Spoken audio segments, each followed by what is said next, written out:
বিজ্ঞানীদের মতে পৃথিবীতে এই পর্যন্ত যত প্রাণী এসেছে তার মধ্যে সবচেয়ে বড় হলো নীলতিমি। এমনকি ডাইনোসরের আকারও নীলতিমির চেয়ে ছোট ছিল। আজ আমরা নীলতিমি সম্পর্কে কিছু তথ্য জেনে নেব।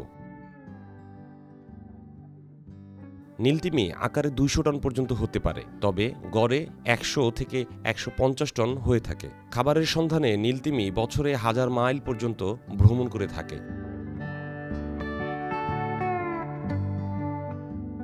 এরা ছোট ছোট চিংড়ি মাছ খেয়ে বেঁচে থাকে।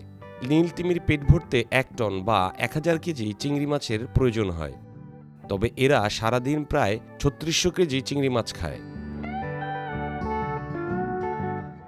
নীলতিমি সাগরের 315 মিটার গভীর পর্যন্ত যেতে পারে। নীলতিমি সমুদ্রে থাকে কিন্তু পানির গভীরে শ্বাস নিতে পারে। এরা মানুষের মতোই বাতাসে শ্বাস নেয়, তবে মানুষের মতো প্রতি মুহূর্তে নিঃশ্বাস নিতে হয় না তাদের। অন্তত 30 মিনিট দম না নিয়ে পানিতে ডুবে থাকতে পারে নীলতিমি। তিমি যখন নিঃশ্বাস ছাড়ে তখন তার মাথার উপরে 2টি ছিদ্র থেকে পানির ফোয়ারার মতো ছেড়ে দেয়, যা 30 ফুট পর্যন্ত উপরে উঠতে পারে, এবং ওই ফুটো দুটো এতই বড় যা দিয়ে 2টি ডলফিন অনায়াসে ভেতরে ঢুকতে পারে। জন্মের সময় নীলতিমির ওজন হয় প্রায় 3 টন, লম্বায় হয় 25 ফুট। জন্মের পর 6 মাস প্রতিদিন সে প্রায় 500 লিটার দুধ পান করে।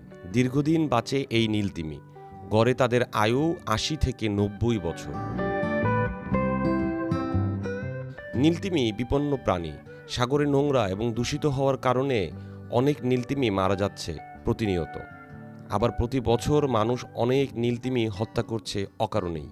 পৃথিবীতে এই মুহূর্তে 25,000-এর মতো নীলতিমি আছে বলে জানা যায়। তবে মানুষের এই কাণ্ড যদি চলতে থাকে তাহলে খুব বেশি দিন এই নীলতিমি এই পৃথিবীতে আর টিকতে পারবে না।